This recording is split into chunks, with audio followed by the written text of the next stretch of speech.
Hello সবাই, আমি Real, তোমাদেরই মতো একজন গ্রামের ছেলে। আজকে তোমাদের সাথে আমার গ্রামের জীবনের কিছু মুহূর্ত ভাগ করে নিতে এসেছি। দিনের শুরুটা হয় ভোরবেলায়। পাখির কুজন আর ফিজা হাওয়া ঘুম ভাঙিয়ে দেয়। পুকুরের পাশ দিয়ে হাঁটতে হাঁটতে গ্রামের সৌন্দর্য উপভোগ করি, মনটা ভরে ওঠে।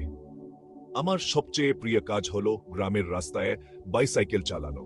চারপাশের সবুজ মাঠ, সোনালি ধানক্ষেতের মাঝখান দিয়ে বাইক চালানোর মজাই আলাদা। মনে হয় এন মুক্তির ডানা মেলেছি। আমাদের গ্রামের মানুষগুলো বড্ড আন্তরিক।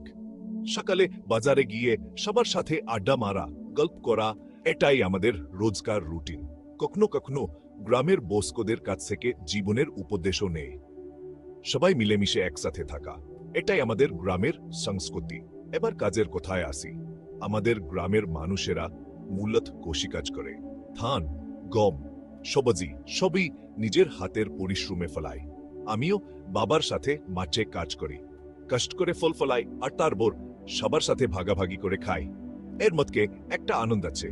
দুপুরে সবাই একসাথে বসে খাওয়া দাওয়া করি। আর ওখন মা পুকুরের তাজা মাছ দিয়ে ভুট্টা বানায়, তখন তার স্বাদই বেড়ে আয়। গ্রামের খাবার আর মায়ের হাতের রান্নার সাথে কিছুরই তুলনা হয় না। বিকেলে গ্রামের মাঠে বন্ধুদের সাথে খেলাধুলা করি। ফুটবল, কাবাডি, কত কিছুই না খেলি। সবার সাথে খেলতে খেলতে সময়ের হিসেব থাকে না। রাতের বেলায়া সবাই একসাথে বসে গল্প করি।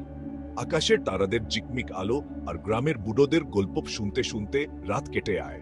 এভাবেই কাটে আমাদের গ্রামের দিনগুলো, আনন্দ আর ভালোবাসায় ভরপুর। তোমরা সবাই কেমন আছো? গ্রামের এই সাদামাটা জীবনের গল্প তোমাদের কেমন লাগলো? নিচে কমেন্ট করে জানাতে ভুলো না। ভিডিওটা ভালো লাগলে লাইক আর সাবস্ক্রাইব করতে ভুলো না। তোমাদের সাপোর্টই আমাকে আরো ভালো ভিডিও বানানোর অনুপ্রেরণা দেয়। আবার দেখা হবে। ততক্ষণ ভালো থেকো সবাই। বিদায়।